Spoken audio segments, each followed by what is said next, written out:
إن الحمد لله نحمده ونستعينه ونستغفره ونعوذ بالله من شرور أنفسنا ومن سيئات أعمالنا من يهده الله فلا مضل له ومن يضلله فلا هادي له وأشهد أن لا إله إلا الله وحده لا شريك له وأشهد أن محمدًا عبده ورسوله أما بعد فإن خير الحديث كتاب الله وخير الهدي هدي محمد صلى الله عليه وسلم وشر الأمور محدثاتها وكل محدثة بدعة وكل بدعة ضلالة وكل ضلالة في النار فأعوذ بالله السميع العليم من الشيطان الرجيم بسم الله الرحمن الرحيم قاف والقرآن المجيد بل عجبوا أن جاءهم منذر منهم فقال الكافرون هذا شيء عجيب أإذا متنا وكنا ترابا ذلك رجع بعيد قد علمنا ما تنقص الأرض منهم وعندنا كتاب حفيظ بل كذبوا بالحق لما جاءهم فهم في أمر مريج يا أيها الذين آمنوا اتقوا الله حق تقاته ولا تموتن إلا وأنتم مسلمون يا أيها الناس اتقوا ربكم الذي خلقكم من نفس واحدة وخلق منها زوجها وبث منهما رجالا كثيرا ونساء واتقوا الله الذي تساءلون به والأرحام إن الله كان عليكم رقيبا يا أيها الذين آمنوا اتقوا الله وقولوا قولا سديدا يصلح لكم أعمالكم ويغفر لكم ذنوبكم ومن يطع الله ورسوله فقد فاز فوزا عظیما۔ محترم حاضرین، ہر طرح کی تعریف اس اللہ رب العالمین کے لیے لائق اور زیبا جو سارے جہان کا اکیلا خالق ہے، مالک ہے، حاکم ہے، رازق ہے۔ درود و سلام نازل ہوں اللہ کے تمام نبیوں پر، خصوصاً آخری نبی حضرت محمد مصطفیٰ صلی اللہ علیہ وسلم پر۔ محترم حاضرین، وہ کام جن سے بچنا ضروری ہے، اب تک اس عنوان پر 4 خطبے ہو چکے ہیں اور یہ 5واں خطبہ ہے۔ انشاءاللہ یہ سلسلہ ابھی جاری رہے گا۔ اب تک 11 اعمال میں نے ذکر کیے ہیں جن سے بچنا ضروری ہے اور ان پر تفصیل سے گفتگو ہوئی ہے۔ 12واں کام جن سے ہم کو بچنا ضروری ہے، شراب نوشی۔ شراب پینا اسلام میں حرام ہے۔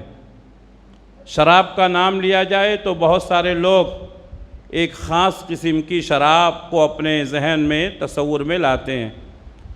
جب شراب کی بات کی جائے تو ہمارے ذہن میں یہ بات رہے کہ وہ تمام چیزیں جو انسان کو اس کی عقل کو زائل کر دیں، اس کی عقل کو معوف کر دیں اور انسان نشے میں ہو جائے، تو شراب میں وہ تمام چیزیں آ جاتی ہیں۔ وہ منشیات جن کے استعمال کرنے سے انسان نشہ میں ہو جائے، وہ تمام چیزیں حرام ہیں، چاہے وہ شراب کی شکل میں ہو یا کوئی سونگھنے والی چیز ہو یا کوئی کھانے والی چیز ہو یا انجیکشن ہو یا کوئی ایسی چیز ہو جس کے استعمال کرنے سے انسان کی عقل معوف ہو جائے تو وہ شراب کے حکم میں آتی ہے۔ شراب یہ حرام ہے۔ صحیح بخاری کی اس حدیث سے میں اپنے گفتگو کی ابتدا کرتا ہوں۔ حضرت ابو ہریرہ رضی اللہ تعالیٰ عنہ کہتے ہیں کہ اللہ کے نبی صلی اللہ علیہ وسلم نے فرمایا کہ زانی جب زنا کرتا ہے تو وہ مومن نہیں رہتا ہے، شرابی جب شراب پیتا ہے تو وہ مومن نہیں رہتا ہے، اور چور جب چوری کرتا ہے تو اس وقت وہ مومن نہیں رہتا ہے۔ اگر شراب پیتے ہوئے انسان مر گیا تو وہ ایمان کی حالت میں نہیں مرے گا۔ زنا کرتے ہوئے اگر انسان کی موت آ گئی تو وہ ایمان کی موت نہیں ہوگی۔ چوری کرتے ہوئے اگر انسان مر گیا تو وہ مومن کی حالت میں نہیں مرے گا، ایمان کی حالت میں نہیں مرے گا۔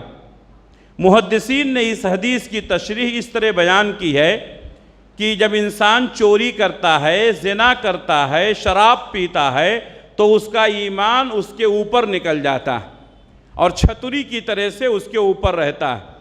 جب وہ اپنے اس عمل سے فارغ ہوتا ہے تو اس کا ایمان اس کے جسم میں لوٹ جاتا ہے۔ شراب پیتے ہوئے اگر انسان مر گیا تو ایمان کی موت نہیں ہوگی، اس لیے شراب سے اپنے آپ کو بچاؤ۔ صحیح بخاری کی حدیث ہے۔ اسی طریقے سے صحیح بخاری کی وہ حدیث، اللہ کے نبی صلی اللہ علیہ وسلم جب معراج میں جا رہے تھے، آپ صلی اللہ علیہ وسلم کے سامنے آپ کی ضیافت کے لیے آپ کے سامنے 2 پیالے پیش کیے گئے۔ ایک پیالے میں دودھ تھا اور دوسرے پیالے میں شراب تھا۔ اللہ کے نبی صلی اللہ علیہ وسلم نے دودھ کا پیالہ اٹھا لیا اور شراب کا پیالہ چھوڑ دیا۔ حضرت جبریل علیہ السلام جو اس وقت آپ کے ساتھ میں تھے، انہوں نے کہا کہ اے اللہ کے رسول، آپ نے فطرت کو اپنایا ہے، اگر آپ نے شراب کا پیالہ اٹھا لیا ہوتا تو آپ کی امت گمراہ ہو جاتی۔ یعنی اللہ کے نبی صلی اللہ علیہ وسلم نے شراب کا پیالہ نہیں اٹھایا بلکہ آپ نے دودھ کا پیالہ اٹھایا، جو انسان کی فطرت ہے۔ انسان پیدا ہوتے ہی سب سے پہلے دودھ کی تلاش کرتا ہے اور سب سے پہلے اسے دودھ پلایا جاتا ہے۔ اسی طریقے سے صحیح بخاری کی ایک اور حدیث ہے، اللہ کے نبی صلی اللہ علیہ وسلم نے فرمایا ان من اشراط الساعۃ ان یرفع العلم، قیامت کی نشانیوں میں سے یہ نشانیاں ہیں کہ علم اٹھا لیا جائے گا۔ وَيَثْبُتَ الْجَهْلُ، اور جہالت عام ہو جائے گی۔ وَيُشْرَبَ الْخَمَرُ، اور شراب پیا جائے گا۔ وَيَظْهَرَ الزِّنَا، اور زنا عام ہو جائے گی۔ یعنی جب یہ چیزیں ہو جائیں گی تو اس کا مطلب قیامت قریب آ چکی ہے۔ آج علم اٹھا لیا گیا ہے۔ علم سے مراد وہ گہرا علم، توحید کا علم، جس سے انسان اللہ کی معرفت حاصل کرتا ہے، جس سے دین کی معرفت حاصل کرتا ہے، جس سے رسول کی معرفت حاصل کرتا ہے۔ اس دین کی کمی ہو گئی ہے۔ بہت سارے لوگ آپ کو ملیں گے جو علماء کی شکل میں نظر آتے ہیں لیکن ان کے پاس گہرا علم نہیں ہے، توحید کا علم نہیں ہے، دین کی بنیادی باتوں کا علم نہیں ہے۔ تو علم اٹھا لیا جائے گا یعنی علم کی کمی ہو جائے گی، ورنہ علم کا دور ہے یہ، دنیاوی علم بہت زیادہ پھیل چکا ہے۔ تو یہاں سے مراد دینی علم ہے۔ یرفع العلم، علم کو اٹھا لیا جائے گا۔ وَيَثْبُتَ الْجَهْلُ، جہالت عام ہو جائے گی، یعنی آدمی کے پاس دین کا علم کم رہے گا۔ کتنے لوگ ایسے ہیں جو 60 سال سے، 70 سال سے، 80 سال سے مسلمان ہیں لیکن ان کو دین کی بنیادی باتیں بھی نہیں معلوم ہیں۔ وَيُشْرَبُ الْخَمَرُ، شراب پیا جائے گا۔ آج آپ دیکھیں کہ کیسا شراب کا دور چل رہا ہے۔ قدم قدم پر آپ کو شراب کی دکانیں مل جائیں گی اور جیسی شراب چاہیں مل جائے گی، اور ہمارے نوجوان شراب کے رسیا ہوتے جا رہے ہیں، منشیات کے عادی ہوتے جا رہے ہیں، چاہے وہ شراب کی شکل میں ہو یا افیون کی شکل میں ہو یا کسی ٹیبلٹ کی شکل میں ہو یا کوئی چیز سونگھنے والی ہو، یا اسی طریقے سے وہ پان، بیڑی، گٹکا جس میں انسان کی عقل کو زائل کرنے والی چیزیں موجود ہیں، وہ سب حرام ہیں۔ آج سگریٹ پینا عام ہو گیا ہے، آج گٹکے کھانا عام ہو گیا ہے، اور آپ کو معلوم ہونا چاہیے کہ یہ چیزیں آپ کی صحت کے لیے بھی مضر ہیں۔ آج کڈنیاں خراب ہو رہی ہیں، آج لیور خراب ہو رہے ہیں، آج انسانوں کو سائیڈ ایفیکٹ جو ہو رہا ہے انہی غلط چیزوں کے استعمال کی وجہ سے زیادہ ہو رہا ہے۔ آج انسان برین ٹیومر کا شکار ہو رہا ہے۔ یہ ساری چیزیں کیا ہیں؟ انسان کی صحت کو ختم کر دیتی ہیں۔ اس لیے ہماری مسجد میں اگر کچھ لوگ ایسے بیٹھے ہیں جو سگریٹ پی رہے ہیں جو پان بیڑی گٹکا کا استعمال کرتے ہیں جس میں تمباکو ہوتا ہے، جس سے انسان کی عقل ضائع ہو جاتی ہے، وہ آج سے توبہ کر لیں اور آئندہ اس کے استعمال سے اپنے آپ کو بچانے کی کوشش کریں اور مکمل طور پر پرہیز کریں۔ وَيُشْرَبُ الْخَمَرُ، شراب پیا جائے گا، وَيَظْهَرَ الزِّنَا، اور زنا عام ہو جائے گی۔ آج کس قدر زنا عام ہو گئی ہے، یہ پہلے انسان اگر کوئی گناہ کرتا تھا تو وہ چھپ چھپ کے رہتا تھا، آج لوگ فخر کے ساتھ بیان کرتے ہیں اپنے گناہوں کو۔ اللہ ہم سب کی حفاظت فرمائے۔ حضرت ابو طلحہ انصاری رضی اللہ تعالیٰ عنہ بیان کرتے ہیں، صحیح بخاری کی حدیث ہے کہ حضرت انس بن مالک رضی اللہ تعالیٰ عنہ، ابو طلحہ انصاری کے گھر میں شراب کا دور چل رہا تھا اور انس بن مالک رضی اللہ تعالیٰ عنہ لوگوں کو شراب پلا رہے تھے۔ اچانک ایک منادی آواز دیتا ہے، ابو طلحہ انصاری کہتے ہیں باہر نکلو دیکھو آواز کیسی آ رہی ہے۔ انس بن مالک رضی اللہ تعالیٰ عنہ باہر آتے ہیں، دیکھتے ہیں کہ ایک شخص منادی کر رہا ہے، لوگوں شراب حرام کر دی گئی ہے۔ حضرت ابو طلحہ انصاری رضی اللہ تعالیٰ عنہ کہتے ہیں حکم دیا گیا کہ شراب کو پھینک دیا جائے اور شراب کے برتنوں کو، ان ہنڈیوں کو جس میں شراب رکھی گئی تھی ان کو توڑ دیا جائے۔ راوی حدیث کہتے ہیں کہ کچھ لوگوں نے گلاس کو اپنے ہونٹوں پہ لگا رکھا تھا اور جیسی ہی یہ بات معلوم ہوئی اس کو پھینک دیا اور گلاس کو توڑ دیا۔ میرے بھائیوں، صرف شراب ہی حرام نہیں ہے بلکہ وہ برتنیں جس میں شراب تیار کی جاتی ہے اور وہ گلاس جس میں شراب پیا جاتا ہے، ہمارے نبی نے اس کے استعمال سے بھی منع کیا ہے۔ اسی لیے صحابہ کرام نے نہ صرف یہ کہ شراب پھینک دیا بلکہ شراب پینے کے برتنوں کو بھی توڑ دیا اور شراب کی ہانڈیوں کو بھی پھوڑ دیا۔ صحابہ کرام یہ نہیں کہتے تھے دیکھیں گے، سوچیں گے، کریں گے۔ حکم نازل ہوا، نبی کا فرمان آیا، ہانڈیاں توڑ دی گئیں۔ دیکھنے والوں نے کہا مدینے کی گلیوں میں وہ شراب بہہ رہی تھی جو عام لوگوں کو نصیب نہیں ہوا کرتی تھی۔ غزوہ خیبر کے موقع پر اللہ کے نبی صلی اللہ علیہ وسلم نے اعلان کیا کہ گدھے کا گوشت حرام کر دیا گیا ہے۔ صحابہ کرام کہتے ہیں ہنڈیاں اور دیگچیاں آگ پر چڑھی ہوئی تھیں، گوشت تیار ہو گیا، اللہ کے نبی کا اعلان آیا کہ گدھے کا گوشت حرام ہو گیا ہے، ہنڈیوں کو پھوڑ دیا جائے، گوشت کو پھینک دیا جائے۔ صحابہ کرام نے پکا ہوا گوشت پھینک دیا، یہ نہیں سوچا کہ یہ پک گیا ہے، کھا لیں گے، آئندہ اس کا احتیاط کریں گے۔ ہمارے لوگوں کو جب کوئی مسئلہ بتایا جاتا ہے تو کہتے ہیں ابھی اس کو استعمال کر لیں گے، آئندہ سے بچنے کی کوشش کریں گے۔ نہیں، نبی کا حکم آیا، ہونٹ سے لگا ہوا جام بھی پھینک دیا گیا۔ صحابہ کرام نے نبی صلی اللہ علیہ وسلم کا حکم پا کر کے گدھے کے اس گوشت کو پھینک دیا، حضور کی خدمت میں آئے، کہا اللہ کے رسول اگر ہم نے ہنڈیوں کو پھوڑ دیا تو ہم کھانا کس میں پکائیں گے؟ ہم مسافر ہیں اور ہم جنگ کے میدان میں ہیں، اس لیے ہمیں ہنڈیوں کی اجازت دے دی جائے۔ اللہ کے نبی صلی اللہ علیہ وسلم نے فرمایا ٹھیک ہے لیکن اس کو اچھی طرح سے دھو لیا جائے۔ تو وہ چیزیں جس میں شراب پی جائیں، وہ چیزیں جس میں شراب تیار کیا جائے، وہ تمام پیمانے اور وہ تمام دیگچیاں بھی ان کا استعمال کرنا حرام ہے، اس سے بچنا چاہیے۔ بعض صحابہ نے کہا کہ اے اللہ کے رسول ہم کھجور کا شراب بناتے ہیں، انگور کا شراب بناتے ہیں، اسی طریقے سے جو کا شراب بناتے ہیں۔ کھجور بھی حلال ہے، انگور بھی حلال ہے، جو بھی حلال ہے۔ ہمارے نبی نے فرمایا کل مسکر حرام، ہر وہ چیز جو انسان کو نشہ پیدا کر دے وہ حرام ہے۔ آپ جو کھانا کھاتے ہیں، آپ جو پانی پیتے ہیں، آپ جو جوس پیتے ہیں، وہ جوس میں بھی جب ایسی کیفیت پیدا ہو جائے کہ اس کے استعمال سے انسان کو نشہ آ جائے تو وہ چیزیں بھی حرام ہو جائیں گی۔ جب اس کے اندر نشہ کی طاقت آ جائے تو وہ حرام ہو جاتا ہے۔ اللہ کے نبی صلی اللہ علیہ وسلم فرمایا کل مسکر حرام، ہر وہ چیز جس سے نشہ آ جائے وہ حرام ہے۔ اللہ تبارک و تعالیٰ نے سورہ بقرہ میں فرمایا یسألونک عن الخمر والمیسر، اے اللہ کے رسول لوگ آپ سے پوچھتے ہیں شراب کے متعلق، جوا کے متعلق، قل کہہ دیجئے فیہما اثم کبیر، اس میں بڑا گناہ ہے۔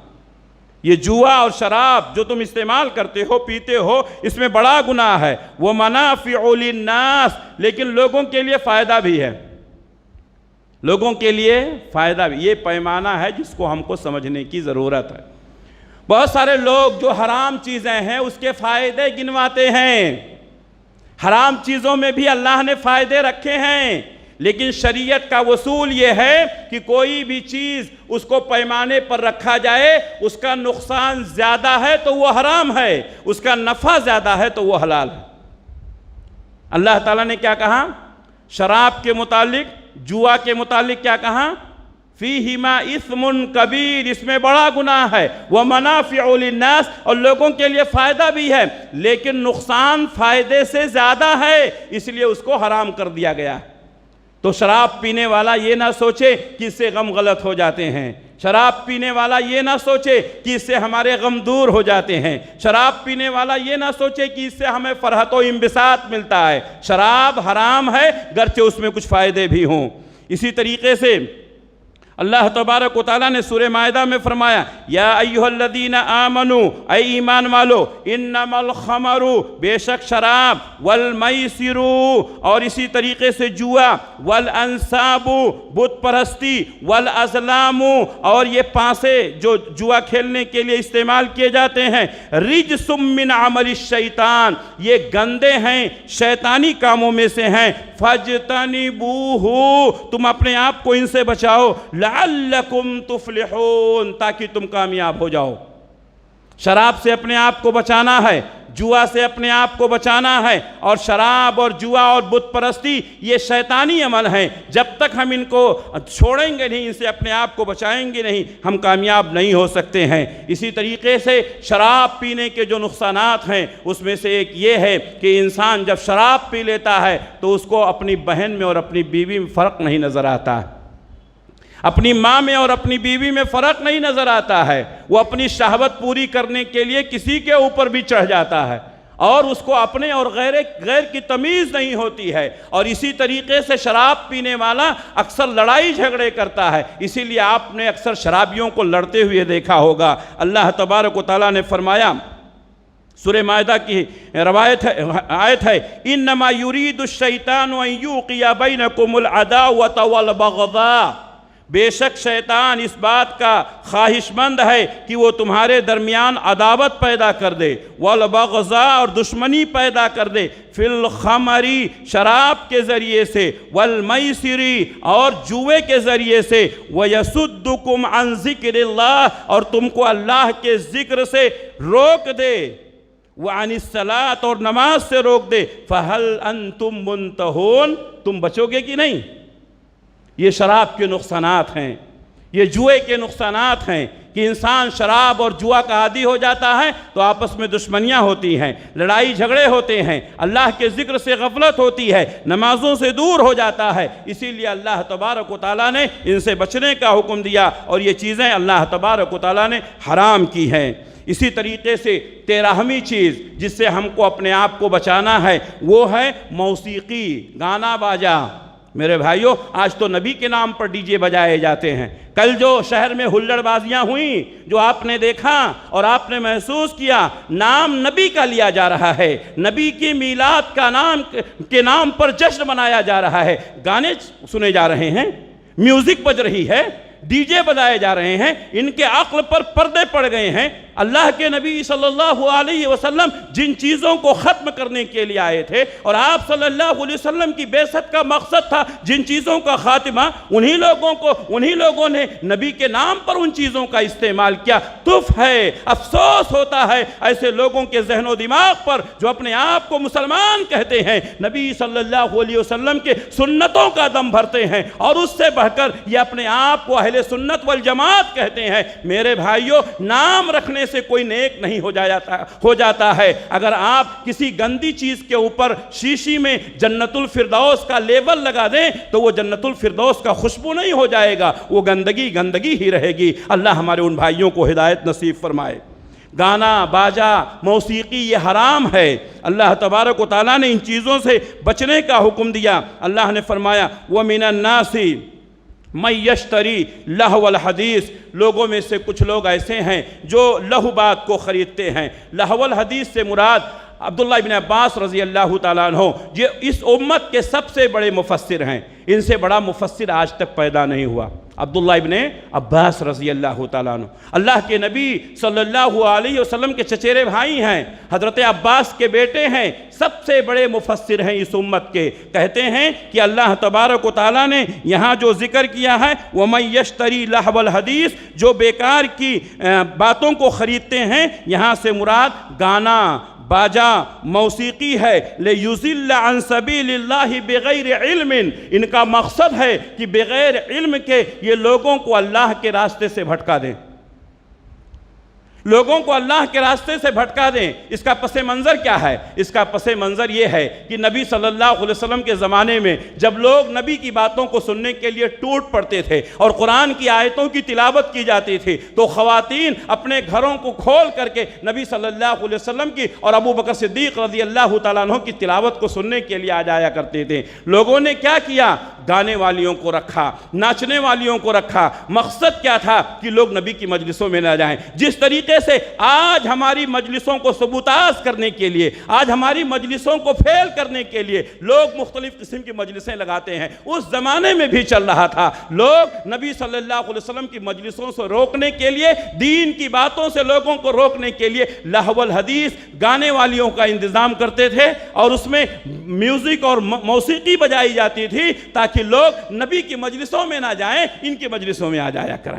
اللہ تبارک و تعالیٰ نے فرمایا وَيَتَّخِذُهَا هُزُوًا، اور اللہ کے راستے پر جو چلنے والے ہیں یہ لوگ ان کا مذاق اڑاتے ہیں۔ أُولَئِكَ لَهُمْ عَذَابٌ مُّهِينٌ، ان کے لیے دردناک عذاب ہے، رسوا کن عذاب ہے۔ سورہ لقمان کی آیت ہے۔ اللہ تبارک و تعالیٰ ہم سب کو میوزک سے محفوظ رکھے۔ میں اکثر کہتا رہتا ہوں، ہماری مسجد کے سامنے، ہمارے دروازے کے سامنے اگر کوئی میوزک بجائے، اگر کوئی گانا بجائے، ہم برداشت کریں گے؟ نہیں۔ لیکن لوگ مسجدوں میں بجاتے ہیں۔ ہمارے جو موبائل میں ٹیون لگا ہوا ہے اس میں میوزک بجتی ہے، سادہ ٹیون رکھو۔ کبھی کبھی امام صاحب کی تلاوت ہوتی رہتی ہے اور آپ کی میوزک بجتی رہتی ہے۔ بارہا سمجھانے کے باوجود ہمارے نوجوان اس کی طرف توجہ نہیں دیتے ہیں، اور بعض لوگوں نے تو میوزک کے بجائے اپنے کالر ٹیون پہ گانے رکھ لیے۔ افسوس ہے۔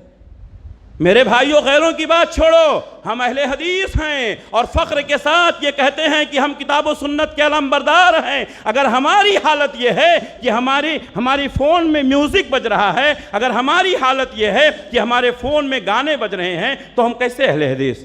آج سے ہی اپنے کالر ٹیون کو درست کر لو، سادہ رکھو، سادہ رکھو۔ گانا، باجا، یہ سب اسلامی شریعت میں حرام ہے، ان سے اپنے آپ کو بچانے کی کوشش کرو۔ حضرت ابو مالک اشعری رضی اللہ تعالیٰ عنہ کہتے ہیں، اللہ کے نبی صلی اللہ علیہ وسلم نے فرمایا لَيَكُونَنَّ مِنْ أُمَّتِ أَقْوَامٌ يَسْتَحِلُّونَ الْحِرَّ وَالْحَرِيرَ وَالْخَمَرَ وَالْمَعَازِفَ، رواہ البخاری۔ صحیح بخاری کی حدیث ہے۔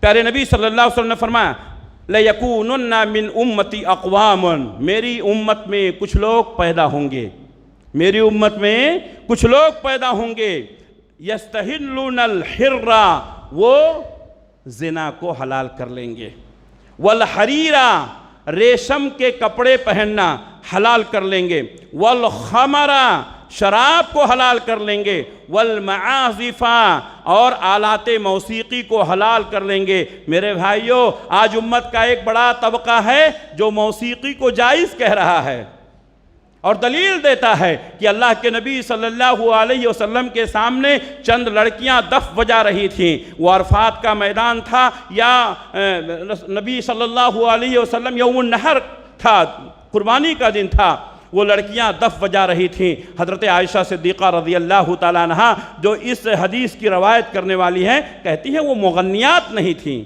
وہ مغنیات نہیں تھیں، بس یوں ہی خوشی میں چند اشعار پڑھ رہی تھیں۔ حضرت ابوبکر صدیق رضی اللہ تعالیٰ عنہ آئے اور ان لڑکیوں کو بھگا دیا۔ اللہ کے نبی صلی اللہ علیہ وسلم نے فرمایا ابوبکر چھوڑ دو ان کو، یہ ہر قوم کے لیے ایک عید کا دن ہوتا ہے، یہ ہمارے لیے عید کا دن ہے۔ اس حدیث کو لوگوں نے موسیقی کو جائز کرنے کے لیے اپنا ایک بہترین ذریعہ بنا لیا ہے۔ میرے بھائیوں، حدیث کے الفاظ پڑھو۔ حضرت عائشہ صدیقہ رضی اللہ تعالیٰ عنہ کہتی ہیں کہ وہ گانے والیاں نہیں تھیں، بس یوں ہی کچھ اشعار پڑھ رہی تھیں۔ جیسے اسلامی اشعار ہوتے ہیں، اسلامی اشعار پڑھنے میں یا اسی طریقے سے اس کا دھن بنانے میں کوئی حرج نہیں ہے، لیکن گانا، باجا، موسیقی یہ ساری چیزیں حرام ہیں، اس سے ہمیں اپنے آپ کو بچانے کی ضرورت ہے۔ اسی طریقے سے ابو داؤد کی ایک روایت ہے، عبداللہ ابن عباس رضی اللہ تعالیٰ عنہ کہتے ہیں نبی صلی اللہ علیہ وسلم نے فرمایا ان اللہ حرم علیکم ان اللہ حرم علیکم الخمر والمیسر والکوبۃ، بے شک اللہ تبارک و تعالیٰ نے تمہارے اوپر حرام قرار دیا ہے الخمر شراب کو، والمیسر اور جوا کو، والکوبۃ اور ڈھول۔ محرم آتے ہی ڈھول پیٹتے ہیں نا لوگ، یہ ڈھول بجانا، جوا کھیلنا، شراب پینا، یہ سب حرام ہے۔ ان اللہ حرم علیکم الخمر والمیسر والکوبۃ، اللہ تعالیٰ نے تمہارے اوپر حرام کیا ہے شراب کو، جوا کو، والکوبۃ اور ڈھول کو، وقال اور آپ نے فرمایا کل مسکر حرام، ہر وہ چیز جس سے نشہ آ جائے وہ حرام ہے، حرام ہے۔ میوزک سے بھی لوگوں کو نشہ آ جاتا ہے۔ آج بہت افسوس ہوتا ہے ہمارے بعض گھرانوں میں، مسلم گھرانوں میں، جو بچیاں ایسے کالجوں اور یونیورسٹیوں میں یا کانوینٹوں میں پڑھتی ہیں جہاں پر میوزک اور ڈانس یہ کلاس کا ایک حصہ ہو گیا ہے۔ میرے بھائیو، اپنے بچوں کو ان اسکولوں سے نکال لو، بچے جاہل رہ جائیں، اللہ کا تقوی پیدا ہوگا، جنت میں چلے جائیں گے۔ لیکن ایسی تعلیم جو ہمارے دین سے ہم کو غافل کر دے، ہمارے بچوں کو ہم سے غافل کر دے، دین سے بے دین ہو جائیں، ایسی تعلیم کی ضرورت نہیں ہے۔ کتنے مسلمان بچیاں ہیں اور بچے ہیں جب میوزک بجی جائے تو وہ تھرکنے لگتے ہیں، مسلم بچیاں ناچنے لگتی ہیں، مسلم بچے ناچنے لگتے ہیں، میوزک بجتے ہی ان کے پیر تھرکنے لگتے ہیں، اور بہت ماں باپ شوق سے دیکھتے ہیں، بعض لوگوں کو دکھاتے بھی ہیں۔ تف ہے ایسے مسلمانوں پر۔ کہاں پہنچ گئے ہم تعلیم کے نام پر، کہاں پہنچ گئے ہم ترقی کے نام پر۔ اللہ کے نبی صلی اللہ علیہ وسلم نے حرام قرار دیا ہے الخمر والمیسر والکوبۃ، آپ نے فرمایا کہ شراب حرام ہے، جوا حرام ہے، ڈھول حرام ہے، وقال کل مسکر حرام، اور کہا کہ ہر وہ چیز جو نشہ پیدا کر دے وہ حرام ہے۔ حضرت سہل بن سعد رضی اللہ تعالیٰ عنہ کہتے ہیں پیارے نبی نے فرمایا سیکون فی آخر الزمان خسف وقذف ومسخ، اللہ کے نبی صلی اللہ علیہ وسلم نے فرمایا آخری زمانے میں عذاب آئے گا، آخری زمانے میں عذاب آئے گا۔ وہ عذاب کیسا ہوگا؟ خسف، زمین دھسا دیے جائیں گے، وقذف، آسمان سے پتھروں کی بارش ہوگی، ومسخ، اور چہرے بگاڑ دیے جائیں گے۔ یہ تینوں عذاب ہیں کہ نہیں؟ میرے بھائیو، میں آپ سے سوال کر کے جواب نہیں پوچھتا ہوں، آپ اپنے دل میں جواب دیں۔ یہاں بیٹھا ہوا ہر نوجوان، ہر بوڑھا، مرد عورت اپنے آپ بارے میں سوچیں کہ اللہ کے نبی صلی اللہ علیہ وسلم کی یہ پیشین گوئی پوری ہوئی کہ نہیں؟ سیکون فی آخر الزمان خسف وقذف ومسخ، اللہ کے نبی نے فرمایا آخری زمانے میں عذاب کی یہ تین شکلیں ہوں گی۔ زمین دھسا دی جائے گی، خسف، زمین دھسا دی جائے گی۔ آج زمینیں دھس رہی ہیں کہ نہیں؟ آج زلزلے آ رہے ہیں کہ نہیں؟ زمین پھٹ جا رہی ہے، لوگ دھسے چلے جا رہے ہیں، بلڈنگیں کی بلڈنگیں زمین بوس ہو جا رہی ہیں، ہم دیکھتے ہیں۔ آپ نے فرمایا خسف، زمین دھسا دی جائے گی، وقذف، پتھروں کی بارش ہوگی، پتھروں کی بارش برسا کر کے اللہ تبارک و تعالیٰ فصلوں کو تباہ کر دیتا ہے، فصلوں کو برباد کر دیتا ہے، اور ہر سال یہ نظارہ ہم اپنی آنکھوں سے دیکھتے ہیں۔ ومسخ، چہرے بگاڑ دیے جائیں گے۔ آج چہرے پہ رونق نہیں رہ گئی ہے، آج چہرہ وہ نورانی چہرہ جس کو دیکھ کر کے اللہ تبارک و تعالیٰ کی قدرت کے شاہکار نظر آتے تھے، وہ چہرے بگڑ گئے ہیں۔ اللہ کے نبی نے فرمایا یہ تینوں عذاب آئے گا۔ قیلا، کہا گیا ومتی ذالک یا رسول اللہ، اے اللہ کے رسول یہ عذاب کب ہوگا؟ صحابہ کرام ڈر گئے کہ کہیں ہمارے زمانے میں تو نہیں آ گیا۔ اللہ کے نبی صلی اللہ علیہ وسلم نے فرمایا اذا ظہرت المعاذف والقینات واستحلت الخمر، آپ صلی اللہ علیہ وسلم نے فرمایا یہ اس وقت ہوگا اذا ظہرت المعاذف، جب آلات موسیقی بڑھ جائیں گے، جب گانے باجے کا رواج ہو جائے گا۔ میرے بھائیو، گانا باجا آج کوئی جگہ محفوظ نہیں ہے۔ آپ نے فرمایا اذا ظہرت المعاذف، جب گانے باجے بڑھ جائیں گے تو اس وقت یہ عذاب آئے گا۔ والقینات، گانے والیاں، گانے والیاں، ناچنے والیاں، رنڈیوں کی تعداد ہو جائے گی۔ آج دیکھیے حالات کیا ہیں۔ آج ہمارے نوجوان ان کو حضرت عائشہ کی سیرت، حضرت فاطمہ کی سیرت رضی اللہ تعالیٰ عنہن، ان کی سیرتیں نہیں پڑھنا چاہتے ہیں۔ ہمارے نوجوان ان بگڑے ہوئے نوجوانوں کو اپنا آئیڈیل اور نمونہ بناتے ہیں، اور ہماری خواتین ان بگڑی ہوئی خواتین کو جن پر اللہ کی لعنتیں برستی ہیں، جو امت کی گمراہی کا سبب بنی ہوئی ہیں، انہی کو اپنا آئیڈیل اور نمونہ سمجھتی ہیں۔ پیارے نبی نے فرمایا کہ جب موسیقی عام ہو جائے گی اور گانے والیاں عام ہو جائیں گی، وَاسْتَحَلَّتِ الْخَمَرِ، اور شراب کو حلال کر لیا جائے گا، تو اس وقت یہ اس طرح کی کیفیتیں پیدا ہوں گی۔ اللہ ہم سب کی حفاظت فرمائے۔ اس کو علامہ البانی رحمۃ اللہ علیہ نے اپنی حدیث الصحیح الجامع کے اندر نقل کیا ہے۔ اسی طریقے سے 14ویں چیز جس سے ہم کو اپنے آپ کو بچانا ہے، زنا ہے۔ زنا یہ اخلاق میں سب سے بری چیز ہے۔ بد اخلاقی میں سب سے پہلے نمبر پر اگر کوئی ہے تو زنا ہے۔ آج زنا کیسا عام ہو گیا ہے۔ ہماری آنکھیں زنا کرتی ہیں، ہمارے کان زنا کرتے ہیں، ہماری زبان زنا کرتی، اور زنا کی جو اصل کیفیت جو مطلوب ہے وہ بھی عام ہو گئی ہے۔ اللہ ہم سب کی حفاظت فرمائے۔ اللہ تبارک و تعالیٰ نے فرمایا الزانیۃ والزانی فاجلدوا کل واحد منہما 100 جلدہ۔ زنا کرنے والی عورت، زنا کرنے والا مرد، فجلدوا کل واحد منہما 100 جلدہ، ان میں سے ہر ایک کو 100 کوڑے مارے جائیں گے۔ آپ اللہ تعالیٰ نے فرمایا فجلدوا کل واحد منہما 100 جلدہ، ان میں سے ہر ایک کو 100 کوڑے مارے جائیں گے۔ ولا تأخذکم بہما رأفۃ فی دین اللہ، اللہ کے دین کے حد کو قائم کرنے میں کسی کے اوپر رحم دلی نہیں کی جائے گی۔ بچہ ہے چھوڑ دو، نہیں۔ بوڑھا ہے چھوڑ دو، نہیں۔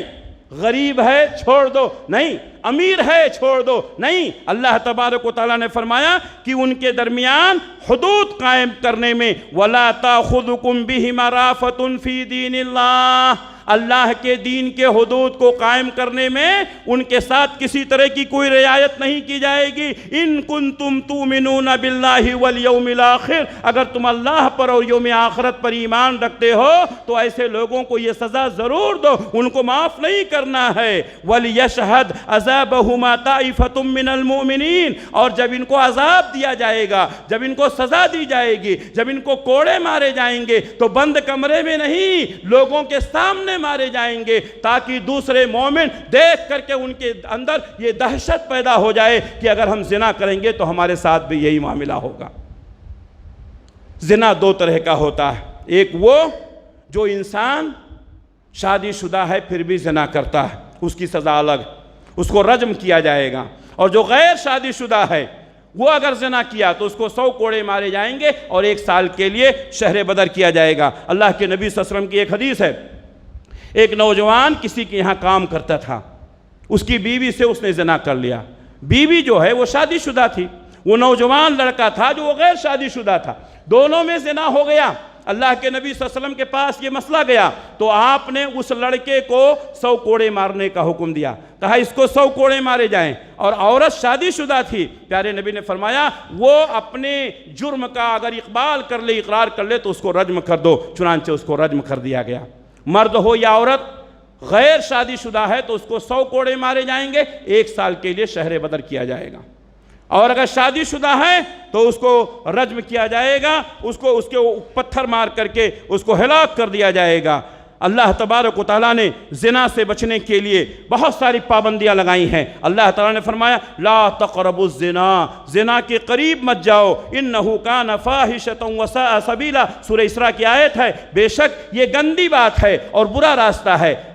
زنا کے قریب مت جاؤ، زنا کرنا گناہ ہے، قریب جانے میں کیا حرج ہے؟ نہیں، قریب جاؤ گے تو زنا میں واقع ہو جاؤ گے۔ وہ تمام مہمات اور وہ تمام سبیل اور راستے جو انسان کو زنا کے قریب کر دیتے ہیں ان سے اپنے آپ کو بچنا چاہیے۔ یہ بے حیائی، یہ بے شرمی، یہ عریانیت، یہ مرد و زن کا اختلاط، یہ زنا کے قریب کرنے والی چیزیں ہیں۔ اسی لیے اللہ تبارک و تعالیٰ نے پہلے ہی منع کر دیا کہ قریب مت جاؤ، بے حیائی سے دور رہو۔ مرد و زن کا اختلاط زنا سے قریب کرتا ہے، بے حیائی زنا سے قریب کرتی ہے۔ عورتوں کی عریانیت، پیارے نبی صلی اللہ علیہ وسلم نے فرمایا تھا کاسیات عاریات مومیلات مائلات، ایسی عورتیں پیدا ہوں گی جو کپڑے پہنیں گی پھر بھی ننگے رہیں گی، خود مائل ہوں گی، لوگوں کو مائل کریں گی۔ آج یہ چھوٹے چھوٹے کپڑے، آج یہ عریانیت، آج یہ فحاشی بڑی تیزی کے ساتھ پھیل رہی ہے۔ ہمارے نوجوان اپنے آپ پر کنٹرول نہیں کر پاتے ہیں اور زنا کے مرتکب ہو جاتے ہیں۔ نوجوانوں اپنے ایمان کی حفاظت کرو۔ حضرت یوسف علیہ السلام کو عزیز مصر کی بیوی نے بلایا تھا،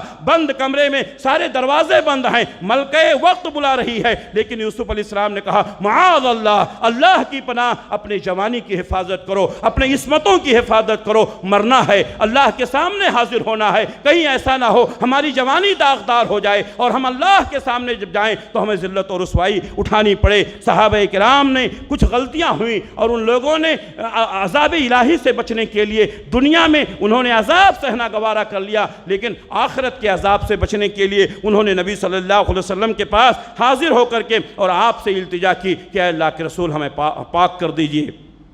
صحیح مسلم کی حدیث ہے، قبیلہ جوہینہ کی ایک عورت نبی صلی اللہ علیہ وسلم کی خدمت میں حاضر ہوئی، کہا اے اللہ کے رسول مجھ سے زنا ہو گیا ہے، میں حاملہ ہوں، میرے پیٹ میں بچہ پل رہا ہے۔ پیارے نبی نے اس کے گھر والوں کو بلایا اور کہا یہ صحیح کہہ رہی ہے؟ کہا ہاں حضور یہ بات صحیح ہے۔ آپ نے فرمایا لے جاؤ اس کی پرورش کرو، کب تک؟ جب تک کہ بچہ پیدا نہ ہو جائے۔ اس وقت تک اس کی پرورش کی گئی، بچہ پیدا ہوا، نبی صلی اللہ علیہ وسلم کی خدمت میں حاضر ہوئی، آپ صلی اللہ علیہ وسلم نے اس بچے کو اس کے سرپرست کے حوالے کیا، اس کے جسم پر کپڑے باندھ دیے گئے اور اس کو پتھروں سے مار کر ختم کر دیا گیا۔ صحیح مسلم کی حدیث ہے، پیارے نبی صلی اللہ علیہ وسلم نے اس کی نماز جنازہ پڑھائی۔